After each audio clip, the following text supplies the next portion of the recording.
Benvenuti, seconda puntata della seconda serie della nostra storia. Anche qui, anche in questa occasione, continueremo a scavare nel nostro passato per cercare di capire qual è il nostro presente, ma soprattutto quale sarà il nostro futuro. Quindi andremo indietro, come sempre, di oltre 40 anni, con delle immagini, con dei personaggi, con delle personalità che ci potranno dare degli spunti. Una prima parte la dedicheremo alla Democrazia Cristiana, ma non solo. La seconda parte invece parleremo più di fumetti e poi c'è uno scoop che la nostra storia tiene in serbo per voi, ma verso la fine. Tutto questo naturalmente subito dopo la sigla.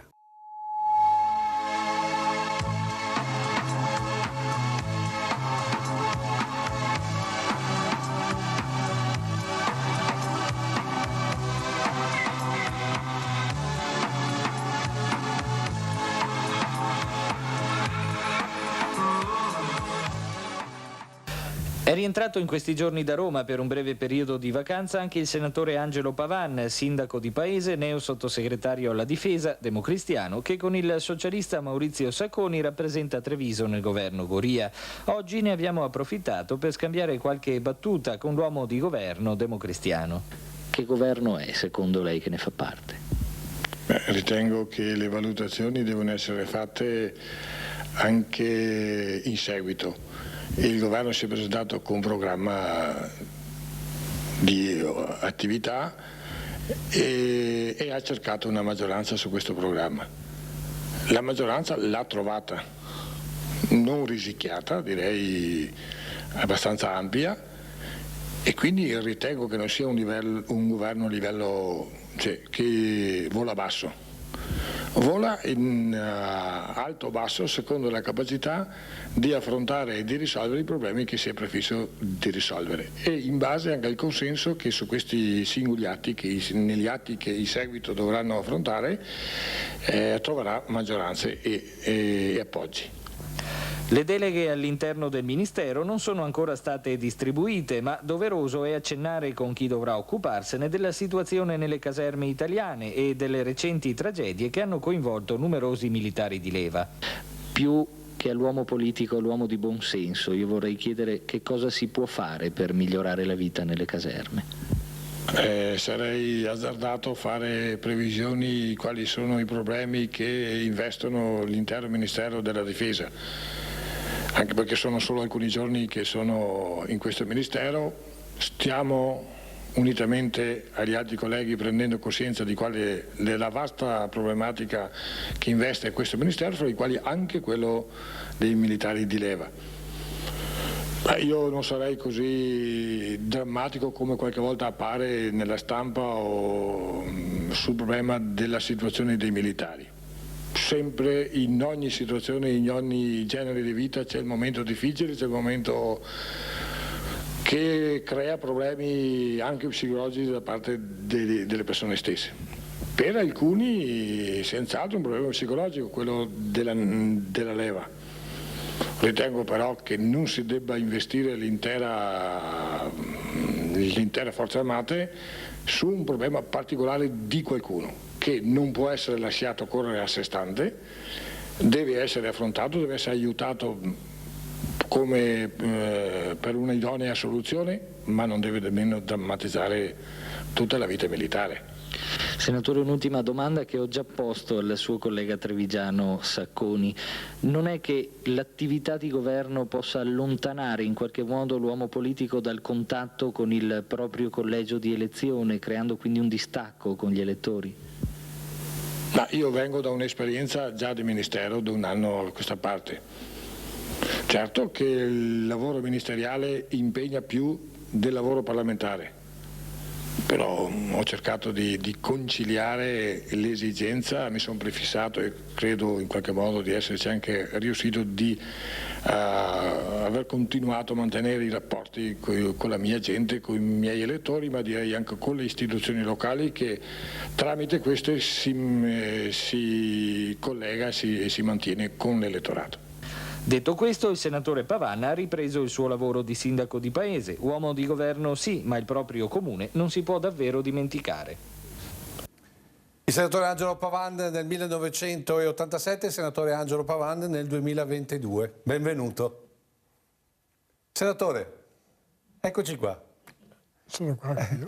Allora, cosa ha provato nel rivedersi dopo tutti questi anni? Sa, non mi sono più rivisto da come ho parlato quella volta, quindi non ricordavo questo. Però, insomma, la sua esperienza da sottosegretario alla difesa col governo Goria in questo caso, ma poi anche le altre incarichi sempre come sottosegretario, cioè viceministro si direbbe adesso, giustamente, no? Ad esempio all'interno col governo Craxi 2 e il Fanfani 6, poi sottosegretario addirittura al Tesoro col governo De Mita e il governo Andreotti. Insomma, ne ha fatte di cose a Roma, pur rimanendo sindaco anche di paese. Sì, dall'altra parte non c'erano problemi grossi da affrontare, perché di solito è il ministro che affronta le cose importanti e per noi sottosegretari è di mandare avanti la baracca quotidiana e fare in modo che le cose vadano avanti, che non ci siano problemi di contrasti interni. Insomma. La prima domanda è, guardando i vice ministri di oggi e diciamo la macchina dello Stato di oggi rispetto a quando la guidava lei, parte naturalmente della macchina dello Stato, che differenza nota? È diverso, tutto diverso. Diverso perché Eppure la politica è diversa di allora. Però la Costituzione è rimasta la stessa, la struttura dello Stato sì? Vabbè, ma la Costituzione e anche altre norme ci sono, ma è il modo con cui si affrontano. Cioè, se li affronti con equilibrio, cercando di dare una visione transitabile, ecco. Altrimenti restano le cose come sono. Senta, però noi l'abbiamo convocata perché naturalmente oltre a essere senatore della Repubblica, uomo di Stato con gli incarichi, sindaco, quindi amministratore, lei soprattutto è un democristiano, di quella democrazia cristiana storica. Allora, noi siamo andati a vedere tutte le, come dire, gli archivi, ma archivi proprio veramente, partiamo dal 1979-80. Allora, il primo contributo di cui avrei bisogno il suo commento è il contributo numero 2, il nostro Alessandro Granzieri in regia ce lo fa vedere perché vorrei che ci raccontasse chi erano queste persone che erano con lei nell'assemblea del 1980 di Fanfani della DC. Questo ad esempio chi è? È Corder. Marino Corder. Ma chi era Marino Corder per chi non lo conosce? Perché questa è un pezzo di storia che molti giovani non conoscono. Era uno dei leader della democrazia cristiana, capo di una corrente, perché allora c'erano le varie correnti. E cos'erano le correnti per chi non conosce, diciamo così, la storia politica? Perché qui le correnti non esistono più, esistono forse, non so, perché adesso è tutto una miscellanea. Cos'erano le correnti? Le correnti erano gruppi di persone che cercavano di affrontare i problemi con un'unica idea, con un unico fine, e quindi poi c'era anche il rapporto personale con le persone. Che era la parte più importante. Qui siamo nel 1980, io tornerei un attimo in studio, scusa Alessandro, perché vorrei far rivedere ancora una volta diciamo così, la parte diciamo, della presidenza insieme a Marino Corder, perché sono dei volti che noi non riconosciamo e lei invece ricorderà benissimo perché c'è anche il suo tra l'altro. Allora, lei è lì alla destra di Corder e subito dopo poi ci sono degli altri volti in una carrellata. Sono molto incuriosito perché non sono riuscito, queste tra l'altro sono state girate prima che io arrivassi ad Antenna, quindi non ho memoria storica se non la sua, insomma, no? E quindi dopo, ecco, ad esempio chi è? Questo qui è il Brunetto uno, l'altro è... Non si ricorda neanche lei? No, Comunque tutti fanfaniani. Quindi tutti facevano capo alla corrente di Amintore Fanfani. Adesso andiamo direttamente allora a un altro contributo, perché qui il tempo scorre e io ho tante cose da farle vedere. Andiamo al contributo numero 3, qui invece abbiamo un comitato provinciale della Democrazia Cristiana del 1980, sempre 1980. Adesso le faccio vedere delle altre immagini. Questa qui è la sede della DC di Treviso e c'è l'onorevole Frasson che era segretario probabilmente provinciale e poi ci sono, eccolo qua, Frasson. Poi abbiamo degli altri volti, questo deve essere sempre Corderi, immagino. Poi abbiamo sempre delle altre, ad esempio, questo non so chi sia, nemmeno questo. Tutti i personaggi che noi stiamo cercando di capire, perché poi per ognuno c'è una storia politica. E qui poi c'era, diciamo, il resto dell'incontro, di quello che probabilmente era un incontro proprio di questo Comitato Provinciale della Democrazia Cristiana. C'erano anche i giovani democristiani, c'è un giovanissimo Marton, non so se ricorda, e poi tanti altri volti, Mariella Andreatta, Antoni Marta, e poi ho visto che ad esempio partecipava a questo comitato anche un volto notissimo della storia della Repubblica, la vedremo tra un attimo, eccola qua. Ecco.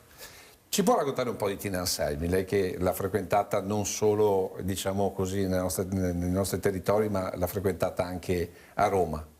Lei è stata, Tina Anselmi è stata la prima donna ministro e ha avuto anche un incarico importante, quello della sanità. Ecco, come era vista la donna, ad esempio, a Roma in quegli anni? Era una delle poche, perché nel periodo che io sono stato in Parlamento, in Senato ce n'erano 2 sole. E quindi era un punto di riferimento particolarmente per le donne. Mi chiede la regia di non toccare il microfono. Si sta toccando... perché si sente che tocca un po'. Diceva appunto, erano delle mosche bianche, insomma. Sì, il Senato era lei e la cosa. No, da lei era alla Camera. E c'era un'altra al Senato solo. Riguardando queste immagini, una democrazia cristiana davvero attiva con diversi rappresentanti del territorio. Cioè la DC come funzionava? Nel territorio e poi nel rapporto con Roma. Cioè le istanze del territorio come arrivavano al Parlamento romano? Tramite voi? Noi sì. Ma poi... Ma anche tramite i partiti. Ecco, appunto. Perché non solo come deputati o senatori, eccetera, ma anche come gruppi della DC che esistevano. Il gruppo Fanfaniano, il gruppo Doroteo, il gruppo... Ecco, quando è che vi confrontavate tra gruppi?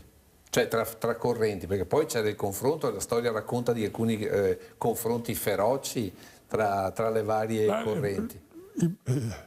Cioè quando le varie riunioni che si facevano, anche dei comitati. Ecco, io volevo chiedere questo, allora, il comitato è quello diciamo comunale, no? Poi ho trovato delle immagini, sempre questa volta dell'81, l'RUM è il 4, sono le immagini di un pre-congresso della DC, eccole qua, le immagini di un pre-congresso della Democrazia Cristiana, qui probabilmente siamo al Turazza. E sono le varie correnti. Ecco, ma perché il pre-congresso per poi arrivare al congresso? Cioè, perché per arrivare con qualche idea di sintesi che i vari gruppi, perché eravamo in gruppi, portavano, insomma, quindi la sintesi bisogna farla prima per non arrivare lì così e parlare per niente. Qui abbiamo un giovanissimo Carlo Bernini. Sì. Chi era Carlo Bernini per chi non lo conosce, per le giovani generazioni? Poi vabbè, vediamo anche il titolo, sembra di essere ai titoli anche di oggi, gli slogan non sono mai passati di moda questi qua. Carlo Bernini, ce lo può raccontare un po'? Beh, Carlo Bernini era una persona di partito che godeva del prestigio interno intanto. decideva internamente anche. Ma raccontano che di fatto sia stato l'erede di Tony Bisaglia, che poi era amico di Bisaglia, quindi lui era sulla corrente dei Bisaglia. Ecco, ma Tony Bisaglia giù a Roma è vero che diciamo, era quello che rappresentava all'interno della Democrazia Cristiana il Veneto e non solo? Sì o no? Particolarmente sì, però c'era anche il rumor. Cioè perché i fappaniani erano pochi, non erano tanti, però c'erano, come si chiama? Che ho detto prima? Moro, Morotei, che erano con Anselmi sostanzialmente. Quindi Tina Anselmi era nella corrente con più Aldo del Moro, corrente, più o meno, Poi c'era invece Rumor che era Doroteo, chiamiamolo noi, tanto per dire. E poi c'era Tony Bisaglia. Anche cosa, come si chiama? Che mi ha detto prima. Chi? Tony Bisaglia, no, Rumor. Rumor era legato a Bisaglia, insomma. Quindi. Senta, noi continuiamo perché siamo velocissimi, abbiamo già mangiato 16 minuti. Adesso abbiamo, abbiamo fatto il precongresso con Bernini, adesso abbiamo un servizio che invece passiamo al 1987 sulla Democrazia Cristiana riformista. Vediamo l'inserto numero 5. Il centro ritrovato, equilibrio o altra spaccatura in casa DC? Oggi a Padova, ultima giornata del convegno nazionale col debutto della nuova corrente riformista che raggruppa una larga fetta dei pezzi grossi dello scudo crociato. Ci sono fra gli altri Gaspari, Colombo, Bernini, presenti questa mattina, Scotti e Mannino. Protagonista oggi il documento della nuova corrente presentato da Carlo Bernini. Abbiamo inteso promuovere un'aggregazione centrale, dice il documento, aperta a quanti ne condividono le finalità. L'iniziativa non vuole presentare la riproposizione di vecchie esperienze, ma arricchire la DC con la vitalità della nostra presenza in ogni realtà regionale e non a caso il documento è stato illustrato da un veneto dello scudo crociato. L'esigenza di dar vita a una nuova corrente sarebbe nata dai mutamenti che hanno seguito l'ultimo congresso DC, ma soprattutto la precedente legislatura e le elezioni del 14 giugno, mutamenti che hanno toccato in particolare i rapporti con gli altri partiti. E a proposito, la nuova corrente ha espresso oggi la necessità di un recupero pieno del rapporto politico, soprattutto col PSI. Riteniamo, ha detto Bernini, che non sia possibile pensare a nuove regole e a nuovi assetti istituzionali se non a partire da una ricerca di accordo tra i partiti dell'attuale maggioranza. E qui è arrivata la stoccata del segretario nazionale Ciriaco De Mita. Nell'attuale panorama politico, ha detto De Mita, manca un riferimento culturale valido e in condizione di essere l'elemento saldante tra le varie forze. Poi, rivolto verso gli amici o avversari di partito, ha buttato lì un aneddoto. Quando ero giovane, ha detto De Mita, c'era un gioco di forza tra chi stava al di qua e chi stava al di là di una porta. Il divertimento più grande era quello di aspettare che l'avversario fosse al massimo delle sue forze per poi mollare la spinta e farlo crollare. Una metafora chiaramente rivolta alla nuova corrente e che si commenta da sé. E con questa battuta, tra 2000 persone, uno spiegamento di troupe televisive, fotografi e giornalisti, si è concluso il convegno nazionale della DC riformista. Una DC riformista che guardava il PSI, siamo nel 1987. Che Democrazia Cristiana era quella di Ciriaco De Mita? In che senso? Era una DC che era ancora pregnante oppure già cominciava a sentire i primi colpi di un cambiamento? Il cambiamento si sentiva continuamente, perché tanto dopo a che cosa doveva arrivare non era un po' incerto. Ecco, ma Ciriaco De Mita come segretario nazionale del partito, com'era? Era un uomo, diciamo così, un uomo solo al comando oppure nella struttura della DC comunque c'era una condivisione? Perché adesso ad esempio i partiti sono formati cioè, da un uomo solo al comando, vediamo Salvini, vediamo ad esempio anche Conte adesso con i grillini, vediamo anche nello stesso Partito Democratico, insomma con Letta, cioè è l'uomo partito. Una volta era così? C'erano le varie correnti e le correnti erano composte da uomini, quindi erano però questi uomini poi con qualche divergenza politica anche, chiamiamo. Sì, ma voglio dire nel senso che De Mita non poteva decidere in maniera inequivocabile, cioè, senza consultarsi con... No, c'era più dialogo, forse anche scontro, però c'era il dialogo, Ecco, che allora, oggi mi sembra che non ci sia. ecco, quello io volevo sapere, cioè rispetto al passato, rispetto a come venivano gestiti i partiti, parlo della Democrazia Cristiana, ma lo specchio potrebbe essere anche il PC per certi versi, meno forse i socialisti perché sono diventati quello che sono diventati con Bettino Craxi, perché prima mi sembra che fossero un po' meno, diciamo così, presenti. C'era forse più democrazia all'interno dei partiti una volta? Cioè, vedo da oggi a allora. Oggi c'erano le correnti interne, però sui punti fondamentali cercavano di trovare una coesione, una linea comune, sia pure con divergenze, ma le divergenze rimanevano interne, non nei confronti di quando tu arrivavi alle istituzioni. Adesso tu vedi che quando uno non la pensa, fa un partito nuovo. Senta, poi l'altra... Scusi, una volta era la corrente, ma il resto rimaneva all'interno del partito. Quindi non rompeva il partito, rompeva internamente i rapporti interni. Adesso si fa nuovo un partito. Adesso noi ci fermiamo per un po' di pubblicità, poi invece affrontiamo il rapporto del Veneto di allora con Roma, quindi anche il tema dell'autonomia o delle altre cose, e poi naturalmente affronteremo invece il cambiamento, quel 92 con quelle elezioni che hanno cominciato a dare i segnali di un cambiamento politico. Ma subito dopo la pubblicità.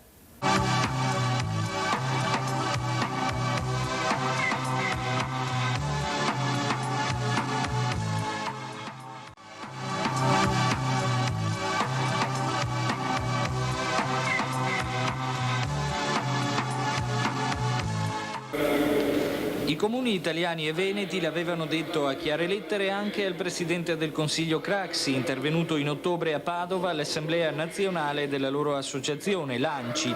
Senza una reale autonomia impositiva e senza un'organica legge triennale sulle autonomie locali, i comuni rischiano il collasso finanziario e la paralisi progettuale a lungo respiro. Continuando con il sistema dei decreti trimestrali di finanza locale, si finisce per poter pagare a malapena gli stipendi e le spese spicciole e correnti, ed è impossibile far fronte alla miriade di compiti e attribuzioni riferite dal governo centrale alle amministrazioni locali, per non parlare dell'impossibilità di dar corso a progetti che vadano oltre il piccolissimo cabotaggio. Il grido d'allarme era stato lanciato con toni accesi ed accorati. Oggi si è passati ai fatti. In pressoché la totalità degli 8.000 e più comuni italiani, i consigli comunali, quello che vediamo è di Treviso, hanno discusso un ordine del giorno dell'ANCI in cui si critica duramente l'operato del governo in tema di autonomie locali. Si denuncia apertamente il trattamento di favore ottenuto dai comuni che più hanno speso, per non dire scialacquato. Si chiede l'attuazione di una reale autonomia impositiva, a cominciare dall'istituzione della TASCO, bocciata a suo tempo dal Parlamento, e dall'emanazione di un provvedimento triennale sulla finanza locale. Si dichiara l'impossibilità di onorare il nuovo contratto nazionale di lavoro dei dipendenti senza una previa copertura della spesa.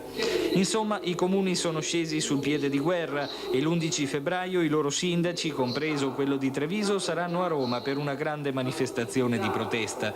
Dunque autonomie locali contro Stato centrale. È un fatto nuovo e sicuramente grave, ma i comuni temono fortemente la paralisi e hanno deciso di prendere il proverbiale toro per le corna. Anche a Treviso il dibattito, a fronte di 4 ordini del giorno presentati, uno dell'ANCI, uno del PC e 2 dell'MSI, è stato lungo e articolato. Pur con diverse motivazioni, tutti hanno sottolineato la necessità improcrastinabile di ottenere autonomia impositiva e criticato il concetto di Stato padrone e amministrazioni periferiche figlie povere a chiedere costantemente l'elemosina. I comuni, è stato detto, sono le radici della struttura democratica italiana e come tali, quindi con riguardo, vanno trattate. Leggermente diversa nell'ambito del pentapartito la posizione del PLI, che condivide la necessità di autonomia impositiva, ma ritiene pregiudiziale mantenere inalterata la pressione fiscale complessiva sul cittadino. Senatore, comuni contro lo Stato ieri e oggi? Oggi sperano sempre di avere dallo Stato e fanno fatica a trovare un modo di unificarsi. Anche le piccole esperienze che hanno iniziato una strada hanno difficoltà a trovarsi. Anche perché gli amministratori trovano difficoltà nel rapporto con i cittadini. Dire a un cittadino tu non sai più di X, ma sai di Y, che comprende anche altre cose, non è che la vedono sempre bene. Insomma. Ma anche i tentativi che sono nati, si vede che sì, c'è, ma mantengono una certa autonomia.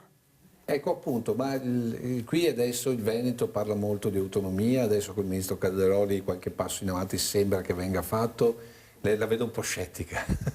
Ma senta, dall'alto dei suoi 92 anni di esperienza e oltre 70 immagino all'interno della politica veneta ma anche italiana, che autonomia è possibile per il Veneto? Il Veneto è anche una regione che è più sana, quindi potrebbe anche fare di più autonomia. Ma le competenze, ad esempio Zaia, le 23 competenze che richiede, secondo lei ce le daranno? Oppure cominceremo con meno e poi volta per volta come è successo? Ma io credo che un certo gruppo sia da subito, e altre può darsi che sia bisogno di avere un corpo sottile, qua dipende da tanti fattori. Però certo che l'Italia è grande. E lei lo sa bene. E quando se tu fai un discorso con l'Emilia, con il Veneto, con la Lombardia, Piemonte meno, la Liguria meno, trovi anche cosa, ma tu vai a fare un discorso fra Napoli e Bari, eccetera, tu hai tutte le cose diverse. Quindi comunque un'autonomia è possibile, naturalmente a piccoli passi. Alcune cose sì si può benissimo fare insieme, senza tanti problemi. Sì. E poi le cose vengono insieme all'altra, per dire tu non sei più del comune di paese, ma sei del comune di Treviso, tira il naso. Se invece col comune di paese puoi fare alcune cose con Treviso, puoi fare con Quinto, puoi fare con altri comuni. Però rimanere autonomi, però in collaborazione con gli altri. Bisogna cominciare a prendere alcune attività che sono comuni, che possono essere, e farle assieme.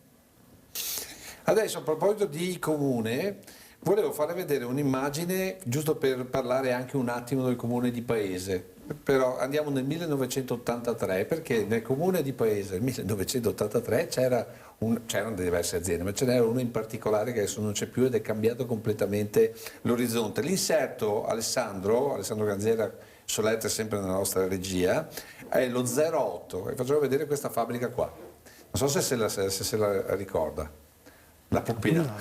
Ecco, adesso al posto di queste officine c'è il BHR Hotel. Ecco, come è cambiato invece il nostro territorio sotto il profilo, perché io ho preso questa immagine perché è emblematica, cioè metalmeccanica che sparisce per una struttura ricettiva, cioè per il turismo. Siamo cambiati così tanto? Beh, attorno a Treviso avviene questo, perché più che la grande industria ha l'attività, come si chiama? Artigianale quindi è molto specializzata, e poi il turismo, insomma, in qualche modo sì. Senti, lei è stato sottosegretario al Tesoro, lei si sarebbe mai immaginato, quindi un po' di economia voglio dire la conosce, ma si sarebbe mai immaginato che ci saremmo avremmo trasformato la nostra economia dal metalmeccanico, dall'operatività fatta meccanica e industriale all'economia del prosecco? Sa, il sottosegretario non è quello che fa cose, perché certe volte, spesso il sottosegretario è quello che opera nel pratico. Sì, esatto. Beh, dicevo appunto, secondo lei, cioè, si sarebbe mai immaginato che avremmo trasformato la nostra economia Il Prosecco è stato un'intuizione, è stato un colpo di fortuna dal suo punto di vista? Non saprei dire questo discorso, però certo che è cambiato tanto. È cambiato tanto? Beh sì, sicuramente è cambiato tanto perché Ma tutti i comuni hanno cambiato, escluso i piccoli proprio, quelli che sono assorbiti per le attività da altri senza fare unione. Questo è un altro dei problemi. Ecco appunto, visto che poi, dato io volevo far vedere anche del 91 invece lo chiamo RWM sonoro, cioè una notizia letta al nostro telegiornale del 91, il contributo è il C10 Alessandro e parla dei comuni della Marca. Siamo alla pagina della provincia. Si è svolta stamattina nel municipio di Paese l'assemblea ordinaria dell'Associazione dei Comuni della Marca Trevigiana, presieduta da Vittorino Pavan, sindaco di Treviso. Il presidente dell'associazione, il senatore Angelo Pavan, ha fatto una sintesi delle numerose iniziative promosse negli ultimi 5 anni volte a meglio qualificare l'azione amministrativa dei comuni della Marca. Il dibattito si è quindi dipanato sugli attuali problemi delle amministrazioni comunali chiamate all'applicazione della nuova legge sugli enti locali. Alla fine dei lavori l'assemblea ha eletto gli organismi dirigenti per il prossimo quinquennio. Comuni della Marca, che cos'è, che cosa è stato e perché era importante ed è importante? Beh, l'Associazione dei Comuni della Marca è una delle associazioni più efficienti che esistono perché non dappertutto esiste, ma che è una abbastanza efficiente, insomma. Ecco, Qua potrebbe, dal momento che sono stato un gestore di questo, potrebbe essere qualche altro che dà una valutazione delle cose. sì, ma perché ad esempio molti non sanno cos'è l'Associazione Comuni della Marca. A Treviso si sa cosa Ma magari in provincia un po' meglio. Ricordiamolo un po', insomma, che cos'è questa associazione e soprattutto che scopo ha. Lo scopo di fare assieme, se è possibile, dare dei suggerimenti ai comuni di come operare, quindi di vedere insieme i problemi da risolvere, perché per esempio noi parliamo, pensi ai rifiuti, a altre cose, come siamo stati dei primi. Siete stati i primi a creare che cosa? A creare la raccolta differenziata, per esempio. La raccolta per la casa, prima erano buttati lì. Oggi invece c'è un servizio che funziona. Ecco, ma allora lì in quel caso, diciamo così, la politica c'entrava fino a un certo punto perché lì a dialogare erano i sindaci di qualsiasi colore. Sì, e dialogavano. E hanno dialogato per fare insieme perché i consorzi sui rifiuti, su altre robe Come si faceva ad andare d'accordo con i comunisti? Su queste cose si andava anche d'accordo. Si andava d'accordo più con i comunisti o con i socialisti? Dal momento che a Treviso erano quasi tutti democristiani. Ecco, mettiamola così. Siccome alla fine si andava d'accordo. Si trovava la soluzione. Senta, ma è vero che se poi c'erano dei problemi tra sindaci, magari dello stesso della DC, poi alla fine c'era Bernini che interveniva come presidente della regione, li portava da Toni da Spina e alla fine si trovava la quadra. Un po' tutti, poi si trovava anche le varie correnti. Quando c'erano questi problemi si trovava un denominatore comune. Insomma, quella era una politica che alla fine dialogava al di là. Insomma. Sì, no. Ecco, ma io volevo tornare per un attimo. Il protagonismo della politica in quegli anni ce n'era così tanto come oggi? Sì, c'erano le correnti, quindi ognuno portava. Ma così esteriorizzato? Però era più sana, uso questa parola, un po' cattiva, ma però... No, beh, insomma, cattiva, più sana, direi che è proprio una parola alla democristiana per non suscitare... Esatto, per non suscitare, come dire, per non far arrabbiare nessuno.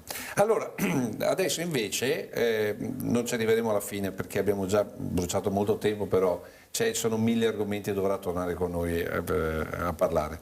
Io la porto invece 7 aprile del 92, quando c'è il nostro telegiornale con il nostro Adriano Mazzalovo che dà i risultati delle elezioni che si erano tenute il 6 aprile del 92. Sono quelle elezioni che danno il primo segnale dell'arretramento importante della DC e il primo segnale della crescita delle autonomie, in particolare della Liga Veneta, che poi si sarebbe trasformata in Lega Nord. Allora vediamo questo servizio. L'inserto Alessandro, il nostro Alessandro Grazziera, come sempre solerte in regia, è il C12. Buonasera, anche oggi naturalmente tiene banco da subito in prima pagina il verdetto del voto del 5 e 6 aprile. Dopo le proiezioni e i dati di ieri via via sempre più precisi, siamo in grado di dare le cifre e le statistiche definitive per quello che riguarda la Marca. Iniziamo subito con la tabella relativa al Senato della nostra provincia. Le elaborazioni anche oggi sono della società Data Veneta di Treviso. Democrazia Cristiana 32,8%, meno 12,4%. PDS 7,8%, meno 6,8%. Rifondazione Comunista 3,1%, più 3,1%. PSI 9,8%, meno 5,9%. PSD 1,6%, meno 2,3%. PRI 5,8%, più 2,2%. PLI 1,7%, meno 0,5%. MSI 2,7%, meno 0,5%. Federazione dei Verdi 2,5%. Lega Nord, Liga Veneta 19,9%, più 15,5%. Unione del Popolo Veneto 1,4%. Pensionati 0,8%, lista referendum 1,1%, Lega Autonomia Veneta 5,5%, Veneto Autonomo 1,9%, Movimento Verdi Federalisti 0,8%. Dal Senato alla Camera vi proponiamo adesso la tabella riassuntiva con le percentuali per ogni partito della circoscrizione di Treviso e Venezia. Democrazia Cristiana 28,1%, meno 10,4%. PDS 12,1%, meno 9,2%. Rifondazione Comunista 4,4%, più 4,4%. PSI 11,5%, meno 4,4%. PSD 1,6%, meno 1,2%. PRI 4,2%, più 1,1%. PLI 1,9%, nessuna variazione. MSI Destra Nazionale 2,9%, meno 0,9%. Federazione dei Verdi 3,5%, più 3,5%. Lega Nord, Liga Veneta 17,3%, più 14%. Ecco qua, abbiamo, giusto per far vedere questa tabella, abbiamo questa caduta della Democrazia Cristiana e questa crescita della Lega che poi, ecco, qual è stato lì, perché c'è stato questo passaggio secondo lei? Perché la Democrazia Cristiana aveva, già si sentiva il polso, anche perché la Lega in quel momento è esplosa e quindi il partito che ha perso di più era anche se qui ci sono dati più o meno, ecco, ma ha trovato difficoltà la DC a mantenere perché la Lega in quel momento è nata e rafforzata. Però un nuovo partito nasce quando c'è una difficoltà di un partito storico. Qual è stata la difficoltà? Cioè da dove nasce il male che poi ha corroso di fatto la DC? Anche perché alcuni fatti, alcuni scandali, alcune cose sono venuti fuori. Allora, proprio per questo le faccio sentire un servizio sempre di quel periodo, guarda caso 6 aprile del 92, il servizio è il C14 e si parla di una bretella d'oro dell'autostrada. Giudice per le indagini preliminari di Venezia, Felice Casson, ha deciso in fretta sulla prosecuzione delle indagini a carico di Carlo Bernini e da altre 16 persone sospettate di aver permesso l'assegnazione di appalti in maniera non regolare. I particolari nel servizio di Gianni Favero.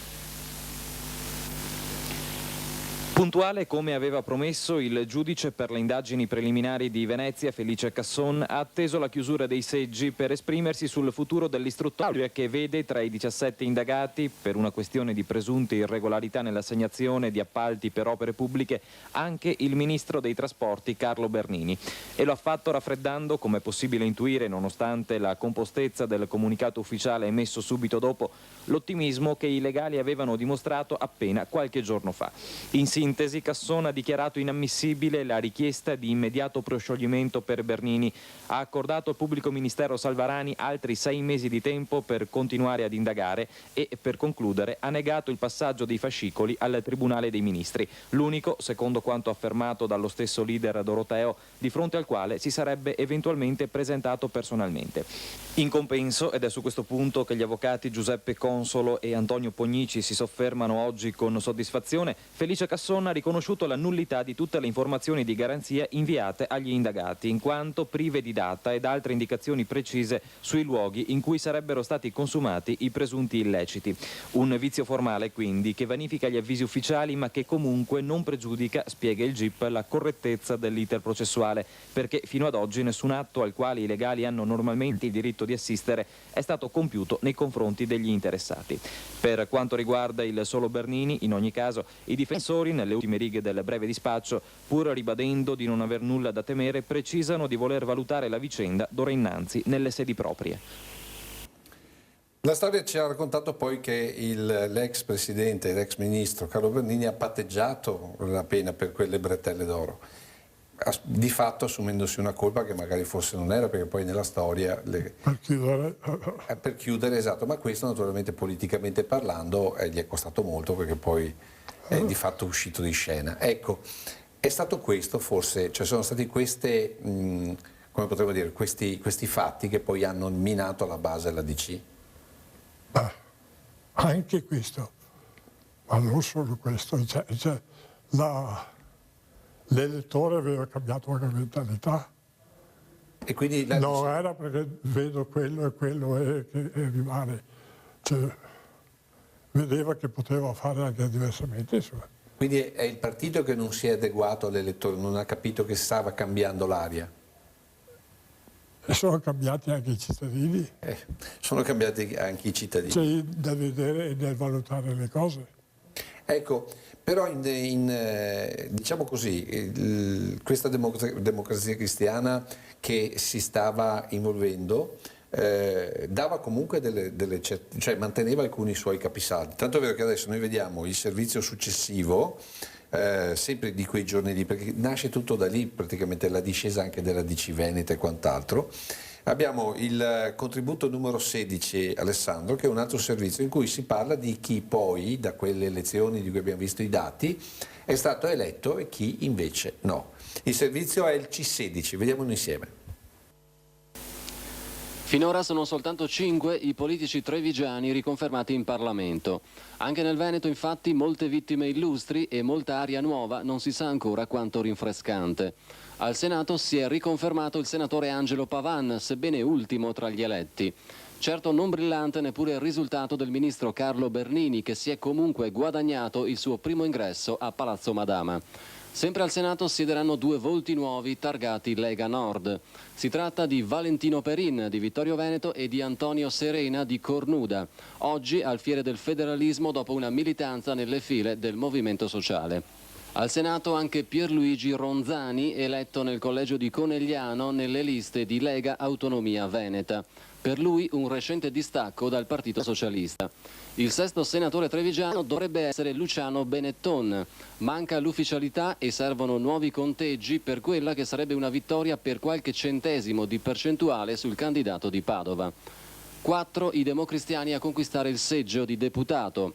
A fronte della sconfitta del partito c'è stato dunque un esito nel gioco delle preferenze superiore alle attese. Quasi 22.000 i voti per Lino Armellin, secondo dopo il capolista veneziano Malvestio. Al terzo posto Mario Fraton, forte del sostegno degli ex fanfaniani della provincia. Quindi Bruno Zambon, uomo della Coldiretti, riconfermato anch'egli a Montecitorio. Ultimo tra gli eletti il volto nuovo Antonio Cancian, giovane doroteo sindaco di Mareno di Piave. Nello scudo crociato trevigiano la sconfitta della clista e referendaria Rina Biz sembra un segnale ben significativo. Tra i nuovi alla Camera della Lega Nord, il leader della Liga Franco Rocchetta, forte di un numero altissimo di preferenze, potrebbe però preferire l'elezione a Padova, lasciando così spazio a Meo Zilio. Vanno sicuramente a Montecitorio Fabio Padovan di Santa Lucia di Piave e Mauro Michelon, consigliere provinciale e nel comune di Treviso. Con quasi 16.000 preferenze si riconferma il socialista Maurizio Sacconi. La sua consolidata posizione di uomo di governo dovrà però fare i conti con i nuovi equilibri politici. Il valzer delle preferenze ha lasciato pochissimo spazio alle donne nei nostri collegi. L'unica trevigiana sicuramente eletta è Adriana Vigneri del PDS, docente universitaria a Foscari.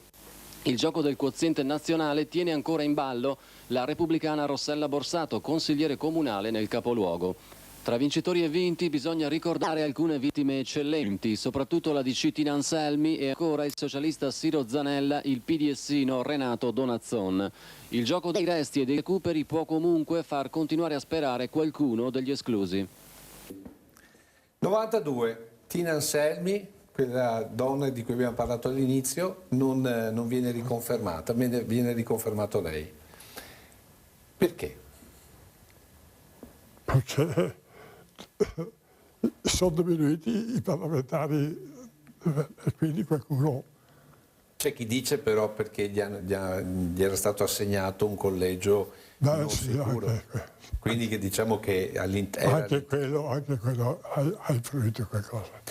Per ultimo, perché il nostro tempo è già passato e avremmo dovuto parlare di molte altre cose, si sarebbe mai immaginato che un esponente del movimento sociale, poi diventato adesso Fratelli d'Italia, sarebbe diventato Presidente del Consiglio?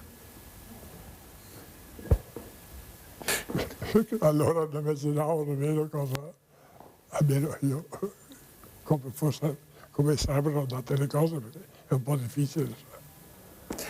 Va bene, grazie. Perché in questo momento è un po' il movimento tutto. Ancora il movimento tutto, secondo lei? Non si stabilizzerà, no, la politica? No, ancora no.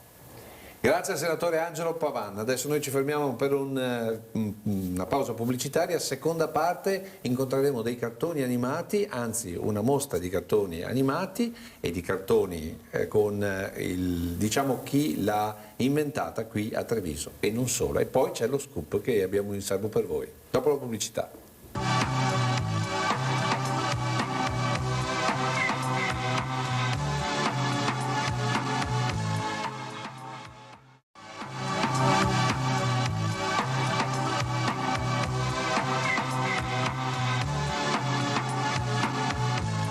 Si inaugura domattina alle 11 nel Salone di Palazzo dei 300 la 12ª edizione della rassegna Treviso Comics, dedicata quest'anno alla pubblicità a fumetti. Come sempre saranno diversi i momenti della manifestazione. Oltre alla rassegna fumettistica di Palazzo dei 300 e che resterà aperta sino al 29 marzo, è in programma l'esposizione di manifesti della collezione Salce, il segno manifesto. Il 14 e 15 marzo un convegno sul rapporto fumetto-pubblicità ed infine la tradizionale mostra mercato che sarà allestita nei giorni 14 e 15 marzo nella tenda Strisce di Piazza Borsa. Eccoci qua, allora Terza parte della nostra storia, di questa seconda puntata del nuovo corso. Siamo con Silvano Mezzavilla, che è, diciamo, l'ideatore di Treviso Comics, ovvero di questi fumetti a Treviso. Nato a Gradisca di Sedegliano nel 1944, giornalista, sceneggiatore, curatore di mostre, fumetti e serie cinematografiche. Tra gli anni 80 e i primi del 2000 lascia un segno profondo nella storia del fumetto del Disney italiano, dando nuovo smalto al personaggio di Topolino. Però qui non so neanche dire, visto che è giornalista ci diamo del tu. Ma certo. Allora, visto che, come dire, ti abbiamo convocato perché, intanto perché sei stato l'anima di Treviso Comics. Certo. Come è nata questa idea che mi pare parte nel 1975, non c'era ancora Antena 3 perché nasce nel 78? Parte si inaugura, la prima edizione si inaugura nel 76. Ecco, allora mentre parliamo di questa inaugurazione facciamo vedere sempre col nostro solerte Alessandro Granzieri in regia l'RVM, il C18, metterlo in onda così facciamo vedere un'altra inaugurazione, questa volta del 91, eccola qua. Ecco. E allora diciamo, parte nel 75. Parte nel 75. Questo è un signor Mezzavilla molto giovane. Ah, sì. Capelli neri, altri tempi, abbastanza teso perché era molto impegnativa. Qui siamo nel 92 quando addirittura, ecco qua, Giordano Anselmi. Miotto, Giordano Anselmi, a pubblico, collaboratori, il dottor De Poli, Sacconi. Allora, torniamo a noi. Allora, 1975 nasce da che idea? L'idea è così, già nel 74 Giancarlo Granziero, che è mio amico fraterno, ecco, giornalista del Gazzettino, in quegli anni collaborava a un settimanale diretto da Adriano Madaro che si titolava 7 giorni Veneto. Sì. E mi chiese, sapendo del mio interesse per il fumetto, di curare una rubrica di fumetti. Questa rubrica di fumetti, dal 74 in poi, mi permise di recensire fumetti, libri di fumetti, ma anche e soprattutto di incontrare, di intervistare disegnatori di fumetti. In questa maniera io intuì un'onda che già si era avviata, ovvero un interesse per il fumetto sia dal punto di vista culturale, poi dal punto di vista passionale, se vogliamo. Per cui, siccome c'era un grande salone di fumetti allora, che era il Salone di Lucca, il Salone Internazionale dei Comics di Lucca, che era molto importante anche a livello europeo, e poi delle piccole manifestazioni in giro per l'Italia, pensai, per il Veneto non c'è nulla, facciamo qualcosa. E allora con Giancarlo ci mettiamo lì, Giancarlo, mia moglie, Maria Grazia Raffaele, ci mettiamo lì a pensare a come fare, cioè, bussammo alle porte dei potenti, ma chi erano i potenti di allora? Era, che so, il sindaco Mazzarolli, sì, forse è stato Mazzarolli. Sì. Cassamarca che poteva finanziare. Sì, però siccome eravamo dei privati era anche difficile trovare ascolto. E avevamo bisogno di qualcuno che ci referenziasse dal punto di vista istituzionale, anzi che fosse egli stesso un istituto. E a Giancarlo venne l'idea, dato che i nostri contatti erano tutti quanti in fumo, di contattare Giordano Anselmi, che era presidente dell'Associazione della Stampa, che quindi un ruolo, e poi era un giornalista diciamo, conosciuto, e stava per diventare presidente della Proloco di Treviso. Lo incontrammo, lui si entusiasmò a quest'idea. Ma è vero che l'avete aspettato all'uscita del Gazzettino di Venezia? Esattamente. Di sera? Gli avete fatto l'agguato? Giancarlo gli aveva già telefonato, però praticamente lui erano gli ultimi giorni, poi stava per andare in pensione, ecco, e addirittura andammo in un ristorante dove lui, che non aveva ancora cenato, pranzato, e mentre lui mangiava noi gli raccontammo tutto sto fiume di idee che avevamo per la testa, ecco. E lui fu molto importante perché, avendo molti contatti, molte conoscenze, essendo una persona autorevole, ci permise di iniziare una collaborazione con la Camera di Commercio. Ecco perché lei serve alla Camera di Commercio per le esposizioni. Sì, perché la Camera di Commercio era eccezionale ed è ancora, se fosse utilizzabile, eccezionale, perché ha un pian terreno dove si potevano appunto fare una mostra mercato dignitosissima, va bene. Al piano sopra c'era un grande ballatoio dove si potevano fare delle esposizioni e poi alle spalle una sala convegni, quindi era un gioiellino. È un gioiellino, messaggio al presidente attuale. Sì. Una cosa, Mario Pozza, che insomma, giusto per dire adesso che deve fare la ristrutturazione, ricordarsi di questi spazi. Era veramente l'ideale. Insomma, al 75 si parte con che idea? Qual è la prima edizione? La prima idea, diciamo, è intanto divulgare il fumetto, questo divulgare come linguaggio e come arte, va bene? E diciamo, non c'è ancora un tema, un'idea forte attorno alla quale lavorare, però siccome appunto avevo conosciuto molti disegnatori, tutti questi vennero all'inaugurazione, per cui prima edizione di una mostra appena nata, va bene, in un panorama certamente non ricco di manifestazioni,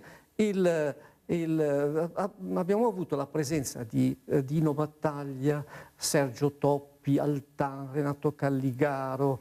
Parte Altan, gli altri, giusto per dire che su che testate disegnavano. Su Linus, sul Giornalino, abbiamo avuto disegnatori, Ruggero Giovannini, che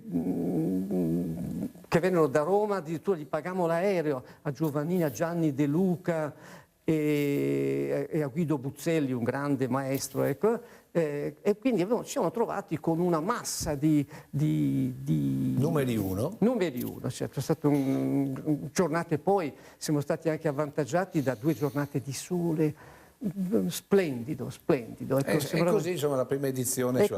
Poi ha cominciato ad avere anche a temi, no? Perché io a casa, va detto, ho uno dei vostri poster plastificato che è La vita in rosa, certo. Che è un'edizione molto più avanti nel tempo. Sì, Vita in rosa è dell'82.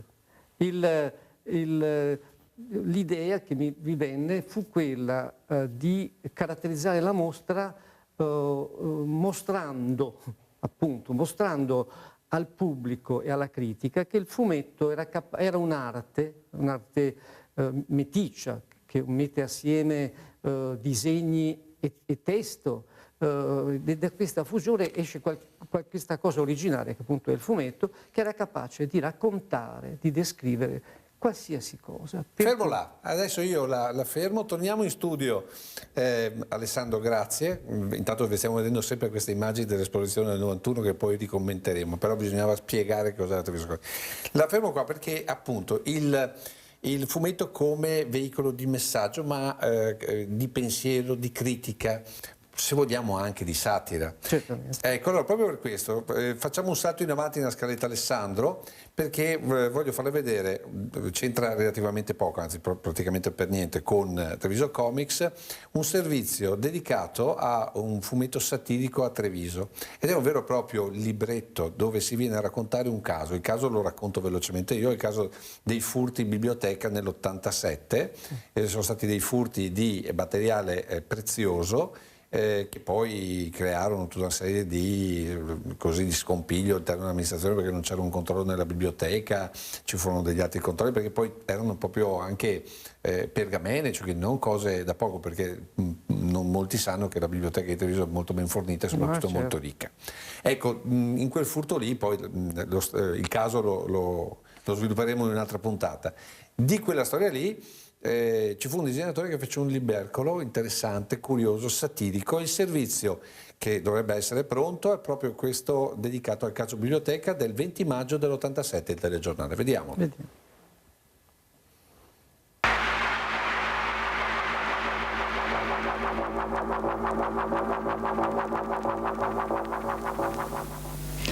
Il caso trevigiano dell'86, le sparizioni dalla biblioteca civica, si arricchisce di una sorta di bibliografia. Da domani sarà infatti nelle edicole L'Ostaria della Rosa, ovvero Umbertino e i misteri di Trevigi di Maurizio Perissinotto. Mistero dei misteri, proprio le stanze di Borgo Cavour, e sulla loro vicenda l'autore ha ricamato una storia a fumetti, ambientata nei tempi andati, il Medioevo, una satira politica a tratti pungenti, che però ha per protagonisti, nemmeno tanto celati, quelli di tante chiacchiere dei mesi andati: il podestà Mazza del Rolle, ovvio il riferimento a Mazzarolli, il suo prode Anselmino, Anselmo Piovesan, un paio di assessori competenti per le storie di scuole e tribune del rugby, che con i tempi della biblioteca si intrecciano anche nella realtà, e frate Umbertino, che indaga nelle segrete stanze. Sì, Umbertino è così il moderno o l'antico, dipende, Sherlock Holmes, che indaga, ma attraverso così la bocca, no, del popolino, le ciacole dell'osteria, e alla fine dice una sua verità, che è la verità così acclamata, no, dal popolo che vive e narra anche, se vogliamo, la vicenda a modo proprio, che però non è la verità, non è la verità veritas con la V maiuscola, ecco. Lo stesso titolo del libro ha precisi riferimenti storici. L'Osteria della Rosa, perché innanzitutto devo precisare che l'Osteria della Rosa è un'osteria che esisteva nel Medioevo a Treviso, ma soprattutto è il luogo dove che la gente chiacchiera, la gente dice la propria verità. Perissinotto sembra anche essere dotato di un vero sesto senso. Verso la fine, ecco la sentenza del processo. No, la fine è stata programmata, disegnata molto prima. È che era una fine, secondo me, secondo noi, prevedibilissima. Era evidente che venivano tutti assolti, non potevano assolutamente condannarli. Tra le altre cose, il libro è stato chiaroveggente in questo senso, perché ha previsto un finale che tutto sommato è il finale più logico, è il finale che si è dimostrato vero. Ora, la satira politica di solito viene accettata abbastanza bene. Lei come pensa reagiranno questi personaggi della realtà di fronte a questo libro? Ma io mi auguro che reagiranno divertendosi. Come la prenderanno i protagonisti rimane una curiosità. La sfida, certo, è di quelle che graffiano. Per dimostrare come anche il fumetto sappia graffiare, perché uno pensa al fumetto, pensa al topolino, pensa a cose per bambini, eccetera. In realtà il fumetto può graffiare ben più di una penna, ben più di una parola. Certo, certamente, come tutti i linguaggi che usano l'immagine è molto più forte, se vogliamo anche feroce, e quindi è uno strumento adattissimo da sempre. L'uomo inventa delle immagini per riprodurre la realtà, ma anche per deturparla, per amplificarla, per deriderla. Quindi questo lavoro che non ricordavo, ma molto grazioso, mi sembra che abbia svolto una funzione efficace. Allora adesso C20, il nostro regista Alessandro Granzieri, ci fa vedere delle immagini di un Treviso Comics. Noi pensiamo dell'82, però nell'archivio non è segnalato. Allora, queste sono le immagini, il canzoniere della radio. Qui siamo nell'area della mostra mercato, se non vedo male, dopo lo vedremo meglio. Io l'ho riguardata più volte e credo sia lo spazio di Piazza Borsa. No, queste pannellature sono Accade ai Ricchi. Accade ai Ricchi. La mostra dedicata agli eroi del 1934. Nel 1934. Che edizione è questa allora? Sarà la sesta. Eccola qua. Questa è c'è proprio l'esposizione. Sì, adesso... Sì, quello che Accade ai Ricchi. Questa è una tavola originale del personaggio che si chiama Lee Labner. Diciamo, curiosamente nel 1934 nacquero personaggi fondamentali per il fumetto americano e anche italiano. Qui abbiamo Topolino che la vede, anzi che ti vede notevolmente coinvolto. Certo, certo. Qui invece è il fumetto legato al periodo fascista, io credo. Sì, certo, nel momento in cui il fascismo è anche in auge fortemente, perché in quell'anno lì l'Italia vince i campionati di calcio e quindi per un'iniezione di ottimismo, di interesse per il nostro paese che entusiasma le folle. Ecco. E quindi quanto difficoltà c'era a organizzare, cioè a trovare tutto questo materiale? Questo fu molto stressante, perché cercavamo appunto repertorio, documenti. Nascita di...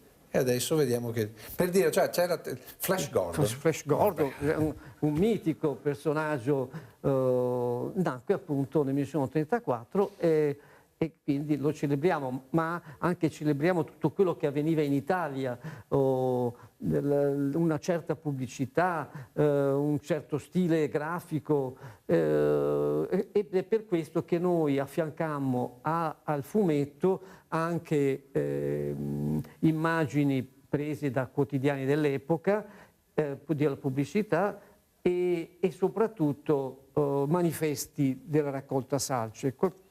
Con la raccolta Salce abbiamo avuto spesso la possibilità di... Come vede lei come vedi questa, diciamo così, questa innovazione, adesso avere questa raccolta Salce fruibile, vedibile, godibile? È un miracolo, ti devo dire, è una cosa che mi riempie di gioia, perché per anni, siccome appunto ho usato varie volte già nei primi anni '80 quel materiale che era custodito in maniera, diciamo, se vogliamo, mi permetto un'espressione che forse non è corretta, ma impropria era, e non veniva valorizzato, il sapere che oggi la città può così manifestare e può proporre al nostro paese, all'Italia, un patrimonio di cultura grafica di quelle dimensioni, anche ricordando sempre che questo è dovuto alla passione di un grande collezionista,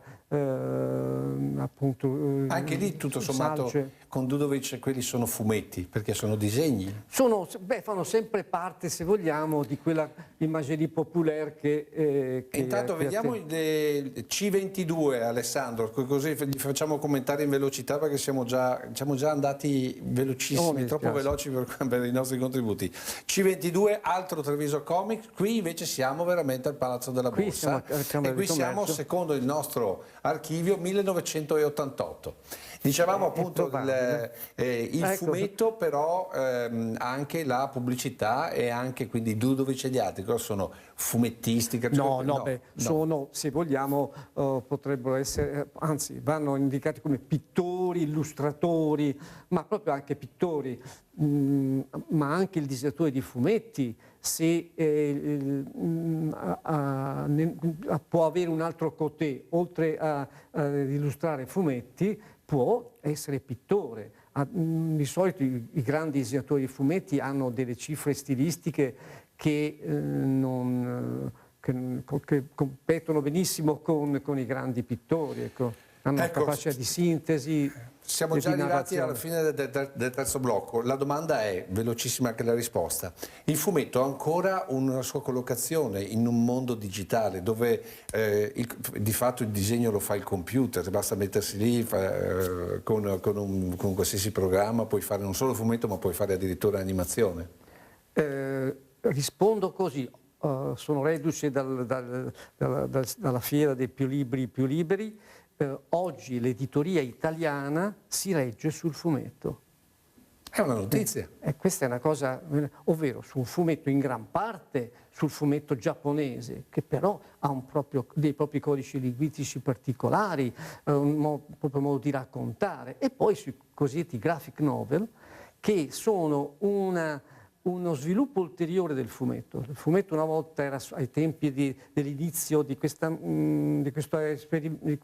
avventura, parlava soprattutto di avventura e di umorismo, da 20 anni, un po' più di 20 anni, il fumetto racconta anche l'intimità, le biografie, temi che, o la cronaca giornalistica, oppure come fa Zero Calcare, appunto usa il fumetto, fa graphic journalism, fa giornalismo grafico, descrivendo, facendo il resoconto di fatti che proprio attraverso l'immagine del fumetto risultano efficaci e molto più delle parole, insomma. Molto più delle parole. Allora, torneremo un'altra puntata a parlare di queste cose. Adesso noi ci fermiamo per la pubblicità. Quarto blocco c'è lo scoop, quindi state con noi perché ce n'è veramente da vedere. A dopo.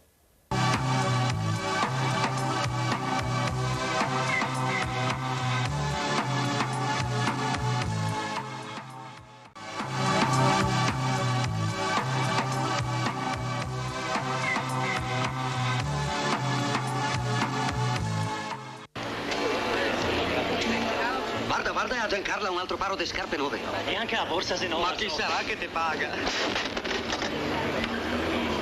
Avverto lo spiritoso che a Benedetti non piacciono gli scherzi pesanti, eh? Guarda lassù! Ma sei un matto! Sei bisigato! Ma sei un matto! Sei bisigato! Ecco. Chi dice è bisigato ce l'abbiamo in studio, se puoi tornare in studio con il nostro Silvano Mezzavilla, il ragazzo con gli occhiali da sole sulla piazza, uno degli ultimi attori di Signore e Signori. Certo. È uno scoop per noi perché raccontare questo film di Pietro Germi che ha raccontato, ha di fatto sdoganato al mondo Treviso ma soprattutto la trevigianità è unico, perché trovare un testimone diciamo oculare, visivo di questa esperienza è davvero una bellissima esperienza. Bellissima esperienza. Allora, intanto come si è arrivati? Come sei arrivato a fare quello che cos'è? Mezzo attore? Io ci sono arrivato perché c'è un sito francese che mette tutti i personaggi e c'è appunto sotto il tuo nome, io lo dico in italiano ma è scritto in francese, il ragazzo con gli occhiali da sole sulla piazza. Allora da lì sono risalito, ho guardato, ho fatto e ho scoperto che sei tu, insomma. Certo. Anno 1905. 1965, sì, 64-65, ora esattamente non ricordo. Quasi 60 anni fa, insomma. Sì, una cosa, beh, si vede. Ma lì quanti anni avevi quando hai cominciato? Avevo 22 anni, 21 anni, 22 anni. 22 anni. Sì. Questa è una scena, probabilmente una delle più conosciute dell'intero film in particolare. E allora, raccontaci, signore e signori, cioè Campolillo, devi solo parlare tu perché noi siamo curiosissimi, intanto come ci sei arrivato? Dunque, la cosa si parte sempre, c'è sempre un inizio. Ecco, allora facciamo così, intanto che tu parli, noi facciamo vedere un po' della Treviso, non ce l'ho degli anni 50, anni 50-60 ce l'ho però degli anni 80, primi anni 80, quindi partiamo con questo tappeto di immagini. Non cambia la città. Non cambia, il centro storico non è cambiato, quindi vedete queste cose qua. Allora, naturalmente il nostro Alessandro Granziera, mentre Silvano ci racconta la sua vicenda, facciamo vedere C27. Il C27 è diciamo così, il tappeto di immagini sul tuo racconto. Cominciamo con Piazza dei Signori e raccontaci da dove nasce la tua esperienza. Nasce così.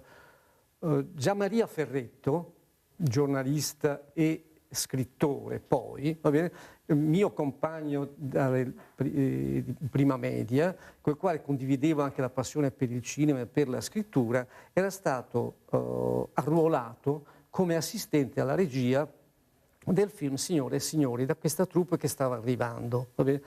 E tra i compiti che lui aveva era anche quella di trovare persone, va bene, che avessero un po' la passione per il teatro, fossero, diciamo, non dico attori, ma così avessero una certa attitudine alla recitazione.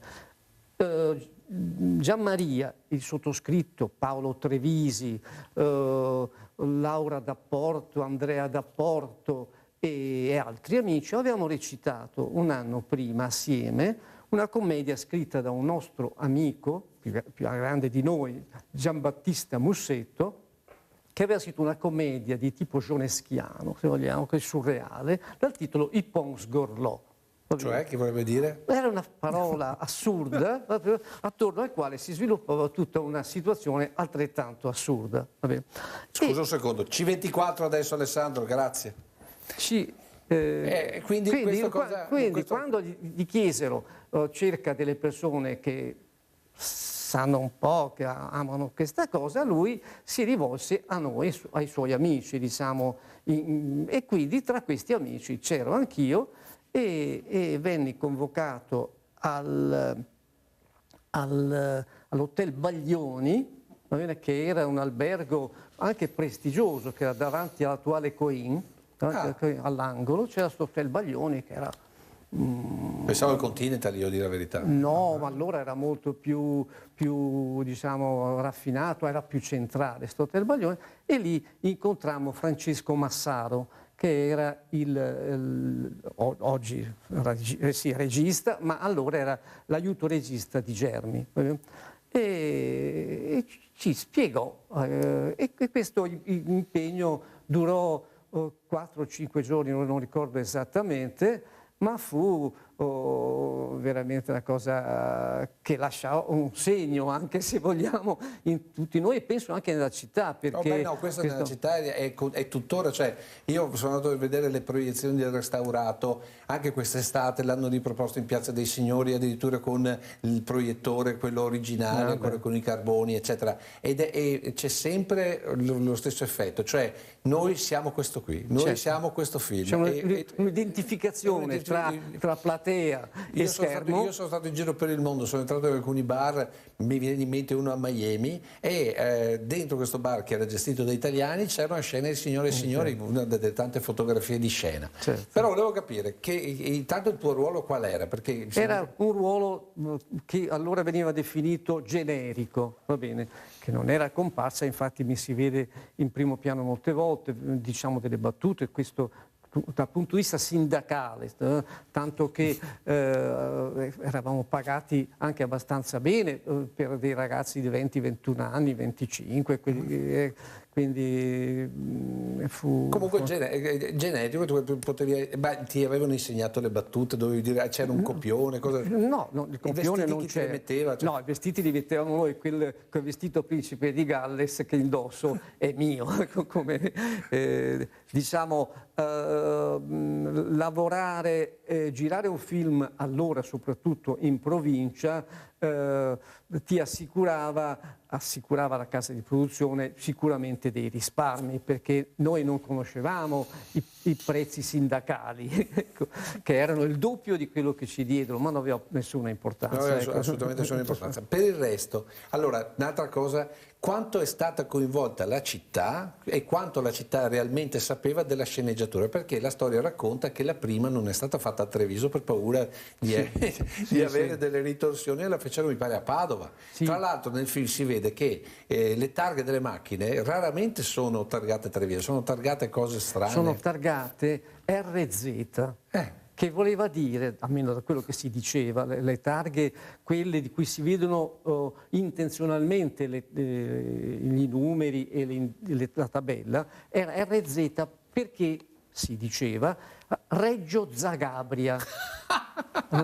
È bellissima questa cosa. Che voleva dire una città un po' in bilico tra il meridione chiuso dentro a delle convenzioni e il nord, Zagabria, quindi era Reggio Zagabria.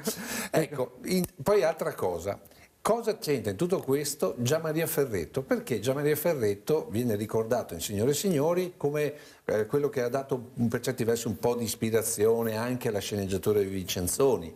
Cioè, qual è stato il suo ruolo? Anche perché poi lui, tutto sommato, poi con Inviato Speciale in Provincia, i libri che poi fecero naturalmente tutto, e tratteremo anche questo, ti convocheremo anche per questo. Maurizio Costanzo. Per dire, no? C'è stato questo Inviato Speciale in Provincia e racconta per certi versi, soprattutto nel primo, cose molto simili a quelle che poi sono descritte in quel film, anche se venuto dopo. Gianmaria allora aveva la mia stessa età, forse 6 mesi di più, quindi non aveva allora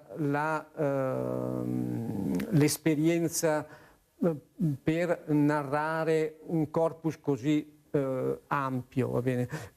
Sicuramente però questo film, l'esperienza e la conoscenza della sua città lo portò poco dopo ad approfondire quelle tematiche così piccolo-borghesi, o le cronache più o meno minime che avvenivano nella città, e a portarle, a glorificarle nelle pagine di un libro o di una rivista. Ecco. No. Però all'interno del film che ruolo aveva? Lui era assistente alla regia. L'assistente alla regia, va bene, non è un regista o non è neanche l'aiuto regista che qualcosa sa. È la persona, di solito lo si dice per ridere, che porta il caffè, ovvero il regista dice fammi il caffè e questo porta il caffè, ma lo dico.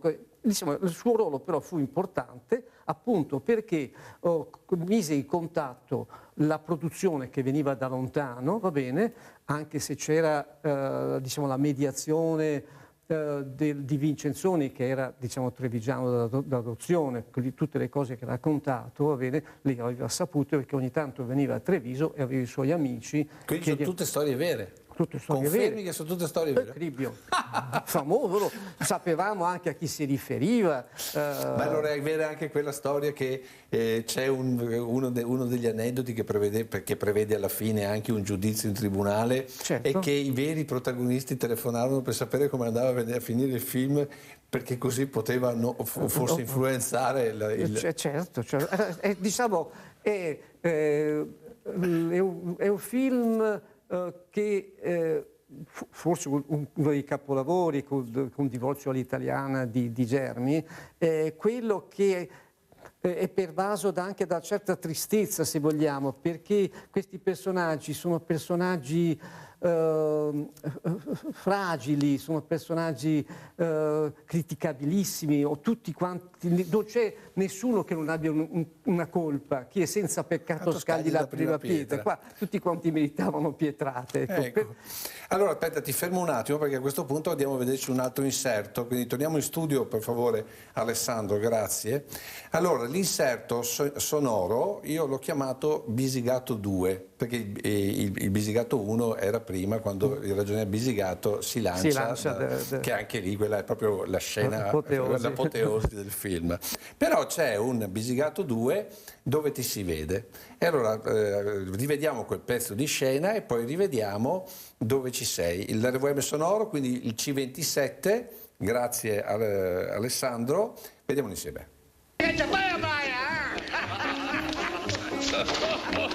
Ma cosa stai creando? C'ho una lettera. Tuo marito fa l'amore con Milena al bar Cassiera. Versi sciolti. Fammi vedere qua, va. Sei cornuta a tutte le ore, sei cornuta mattina e sera. L'amico? Chi è stato? Sei stato tu? No, Gasparini. Sei stato tu. Ma sei tutta la calligrafia dell'avvocato qua. Chi è stato? È stato! Grazie a tutti! Ho spezzato l'infame catena! Libero innamorato di Milena! Sì, signori!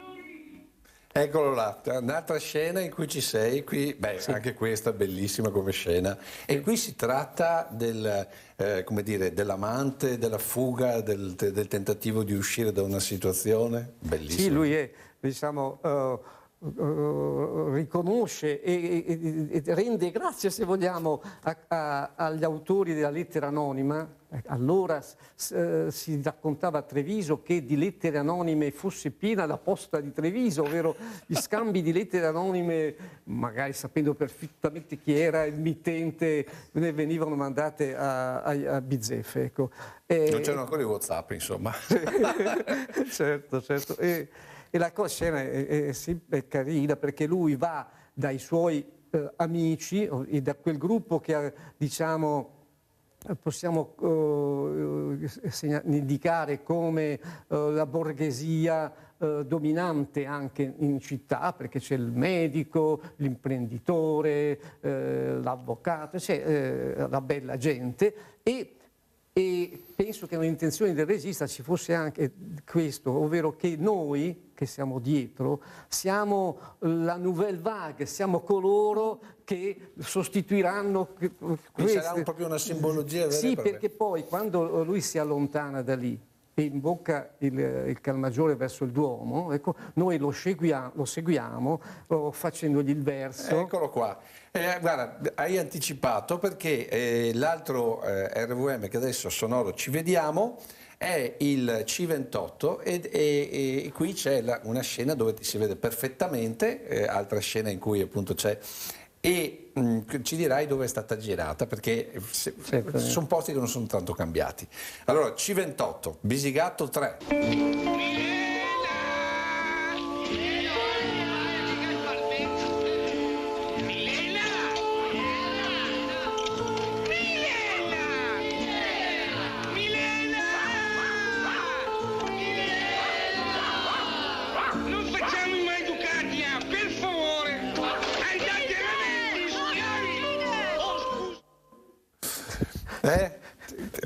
Alla terza volta uno capisce i lineamenti, eccetera. Dove eravate? Eravamo a Santa Maria del Rovere, il nome della strada non lo ricordo, ma in una stradina laterale davanti alla chiesa, sull'altro lato della strada, in fondo sulla sinistra c'era questa stradina con tutte queste case piccole, popolari, così, che era stata individuata dalla produzione come la casetta ideale per l'abitazione di Milena. Ecco, torno alla domanda di prima che di cui non abbiamo risposto. Come ha preso? Cioè la città sapeva? No, la città non sapeva. Sì, non sapeva, venne tenuto diciamo all'oscuro dei dettagli di questa cosa, anche se sommando i frammenti che un curioso passando aveva potuto notare, capiva che c'era un po' di chiacchiericcio che veniva raccontato, questo sfilare di queste coppie. Per esempio c'è la scena iniziale nel primo episodio del film, c'è una lite su quella casa che dà sul ponticello, sì, che congiunge, sì, che passa sopra il Cagnan, sì, ecco, sì. Che già indicava per chi fosse passato in quel momento che la storia aveva un po' di pepe, ecco. Quindi tu di fatto hai seguito, anche se hai lavorato 4 giorni, hai seguito tutta la lavorazione, perché conosci tutte le persone dell'episodio di Moschini, sì, e della... Poi il resto comunque sei rimasto. Intanto vediamo la scena principale, una delle scene. Questa sì, invece questa la racconteremo un'altra volta, certo, perché anche questa è una scena rigorosamente, cioè una storia rigorosamente vera, certo, e che Gian Maria Ferretto racconta nel suo inviato speciale in provincia. Possiamo solo dire che la protagonista era di Breda di Piave, e qui mi taccio perché, sì, perché mi taccio? Perché il tempo purtroppo è già finito. Perché ti chiederò di tornare un'altra volta, sia per parlare di Treviso Comics, ma anche per parlare di Signore e Signori, perché ci sono tanti aspetti che noi non abbiamo toccato, ma purtroppo il tempo veramente sta scivolando via. Però l'ultima riflessione che volevo chiederti era: tu hai vissuto quel tempo, l'hai vissuto da persona, l'hai vissuto da trevigiano, l'hai vissuto da attore. Siamo cambiati o siamo sempre gli stessi? Ma no, credo che diciamo che i fondamenti un po' siano rimasti, ma che sono caratteristici anche della città di provincia, con queste modo che ha la città di provincia di esprimersi, di essere. Ecco.